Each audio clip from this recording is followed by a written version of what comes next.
Sí, fíjate que siempre me preguntan, ¿quién te enseñó a dibujar? Pero yo, de lo que me acuerdo, es que iba en el kinder, imagínate en el kinder.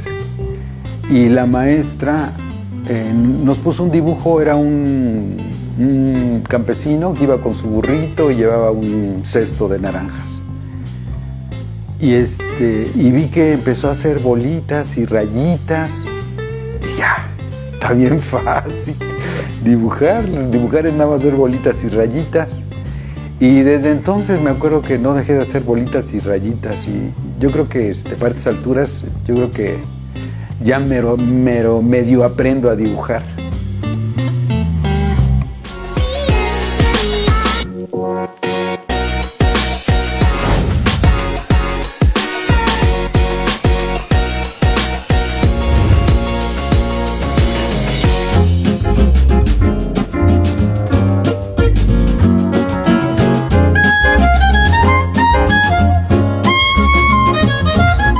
En esto de hacer caricaturas, que te paguen por trabajar, que te paguen por hacer lo que te gusta, yo caí por purita casualidad. Acababa yo de cumplir mis 18 años y andaba paseándome por ahí por el kiosco del parquecito de Azcapotzalco, que yo me había ido para México a estudiar, soy de Cuautla. Y vi un señor ahí echándose un rollo de que era importante organizarnos políticamente y que quién sabe qué, quién sabe cuándo para cambiar las cosas en México. Y ese señor me le quedé mirando y le hice una caricatura así en una revista que ellos mismos vendían. Y no se la regalé porque pues ya había pagado por comprar la revista, pero sí le pedí que me diera mi autógrafo porque sí se me hizo interesante lo que estaba diciendo. Y entonces el señor vio la caricatura y me hizo una firma así bien bonita como de cheque. Y ya me dijo él, ¿a usted le gusta dibujar? Le digo, pues sí. Dice, ¿y no le gustaría ayudarnos? Nosotros hacemos una revista ahí puede usted aprender mucho. Y yo creí que me estaba ofreciendo chamba. Dije, no, sí, yo encantado. Y me dijo, pues vaya a ver a fulanito, él es el director de la revista, él le puede decir. Ya fui a verlo y me dijo, mira, ahorita estoy apuntando gente que quiere entrar al partido, así es que nos vemos en la oficina.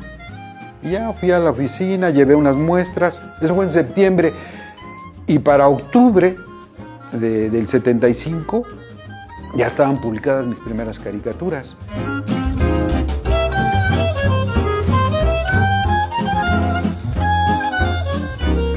Y de ahí viene una de sus características más bonitas, que es juntar varios elementos, tanto de la cultura popular como de la cultura, digamos, más de literatura, de música, de cine, de teatro, ¿no? Pero uniendo los extremos de tal manera que hace un trabajo educativo a la vez que un trabajo de formación entre jóvenes, a la vez que un trabajo de denuncia. Y denuncia política seria, fuerte, a veces con tonos muy revolucionarios, ¿no?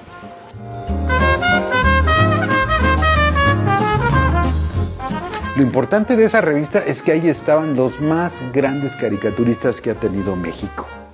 Por ahí, si no saben, googleenlos. Eduardo del Río Ríos, Rogelio Naranjo, Helio Flores, Magú. Los más grandes ahí estaban y para mí fueron mis maestros. En aquel entonces no existía Proceso, no existía La Jornada, no existía Uno más Uno, no existía Milenio, no existía nada. La única revista importante donde pudiese hacer crítica política independiente eran la revista del Partido Mexicano de los Trabajadores, que se llamaba Insurgencia Popular.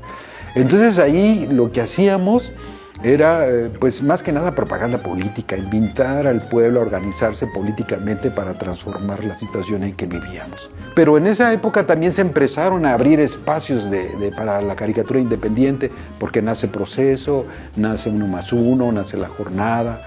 Y entonces, pero en esos momentos yo también estaba terminando mi carrera de ingeniero geólogo. ¡Ay! Cosas bien raras. Lo que pasa es que cuando me apunté para hacer caricaturas en la revista, también me apunté para la carrera de ingeniero geólogo. Entonces casi terminamos al mismo tiempo la etapa esta de la cerrazón de las publicaciones en el 80. se empezó a abrir, porque te digo, ya había un montón de publicaciones, pero en ese entonces yo terminaba mi carrera de ingeniero geólogo. Pues ya me dediqué a hacer geología, y yo hacía planos geológicos, pero nunca dejé de hacer caricaturas, pero para el partido. Y no fue hasta 1984 que me vine. Yo estaba ya previniendo lo del temblor. El temblor fue en el 85 en México.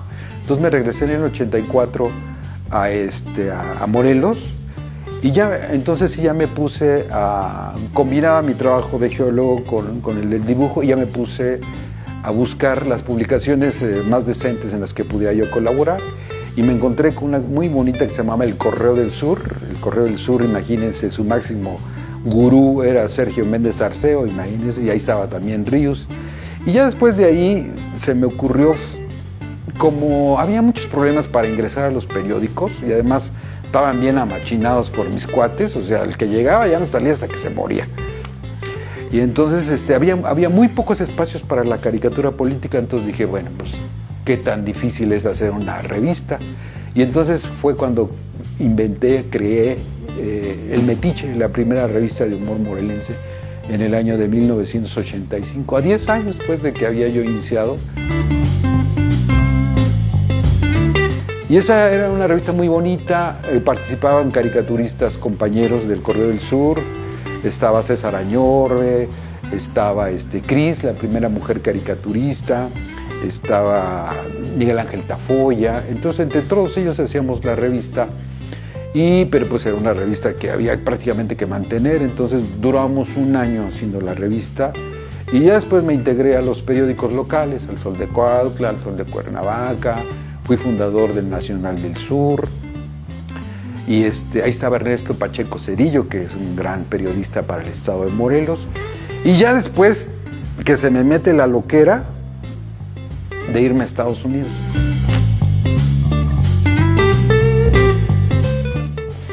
Y me fui de mojado a Estados Unidos, porque yo estaba haciendo un cómic sobre los mojados. Y ya lo había hecho toda la parte de por qué se va, cuáles son los problemas que tiene, pero dije, bueno, pues, ¿y cómo es la migra, cómo es la frontera, cómo son Estados Unidos?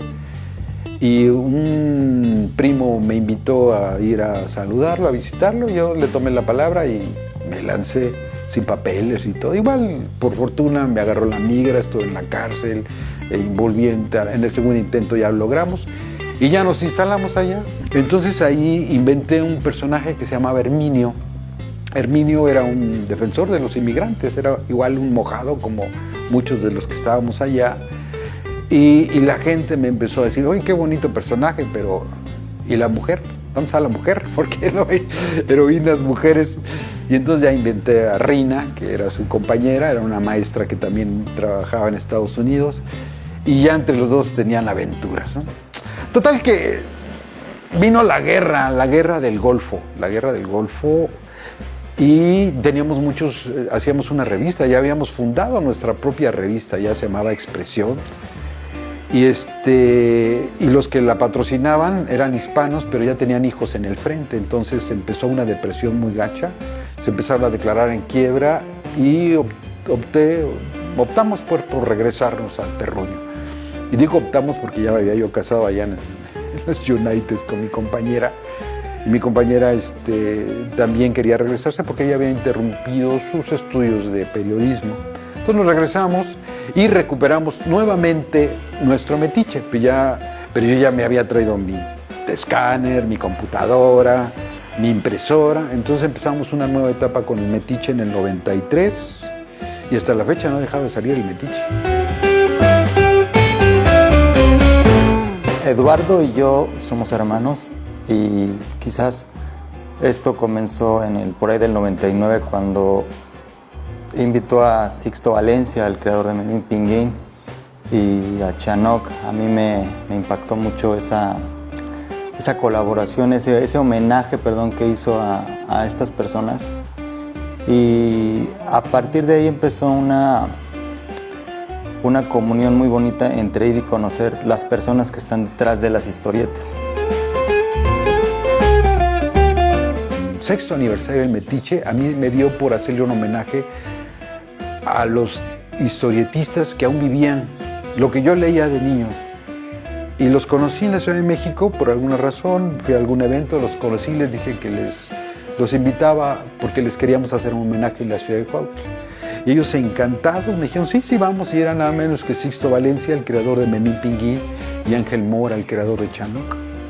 Y entonces llegaron a Cuautla, les hicimos su homenaje, mucha gente se dio cuenta, entonces me di cuenta que había muchos caricaturistas y historietistas también ahí en Cuautla, y muchos de México también se juntaron. El caso es que se juntaron un montón de gente para el homenaje, y para el siguiente año ya estábamos fundando el primer museo especializado en historieta de la República Mexicana. El Museo de la Caricatura y la Historieta nació en la ciudad de Cuautla en el año 2000, en diciembre del año 2000.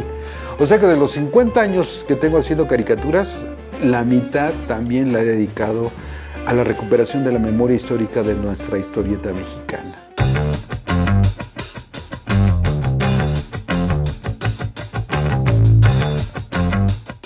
Y entonces empezamos a rescatar también a los que ya no estaban con nosotros, pero seguían en la memoria de sus viudas, de sus hijos, o de sus nietos, o en general de la gente.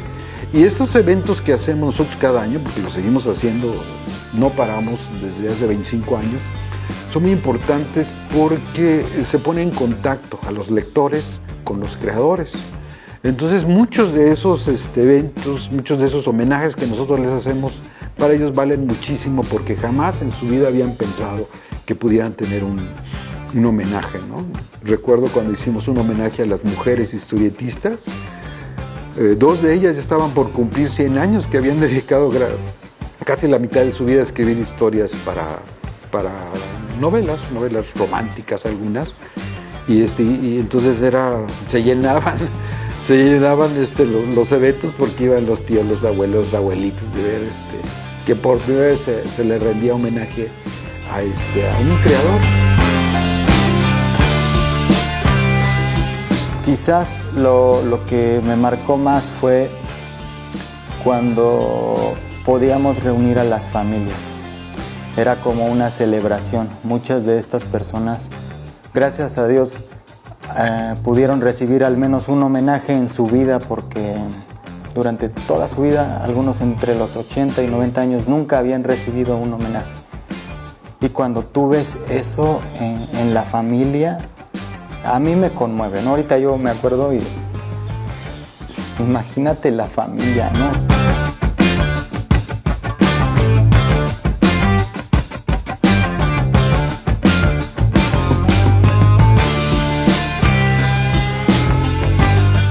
Todo ese resurgimiento del reconocimiento de las historietas también se ha dado a nivel internacional. Entonces, lo que pasa es que la historieta mexicana se leía en su momento en toda Centroamérica, en Sudamérica, en España, en toda la parte de Estados Unidos donde hablan español. Entonces, mucho ruido que hacemos en internet, pueden ver por ahí, le ponen Mucay, M-A-C-H-I, Mucay, y se llena de videos. Entonces esos llegan también a otras partes del mundo. Entonces celebramos los 50 años de Chanoc y nos hablaron de Costa Rica, que ellos querían también celebrarlos porque Chanoc era un personaje importantísimo para allá, para los jóvenes de entonces.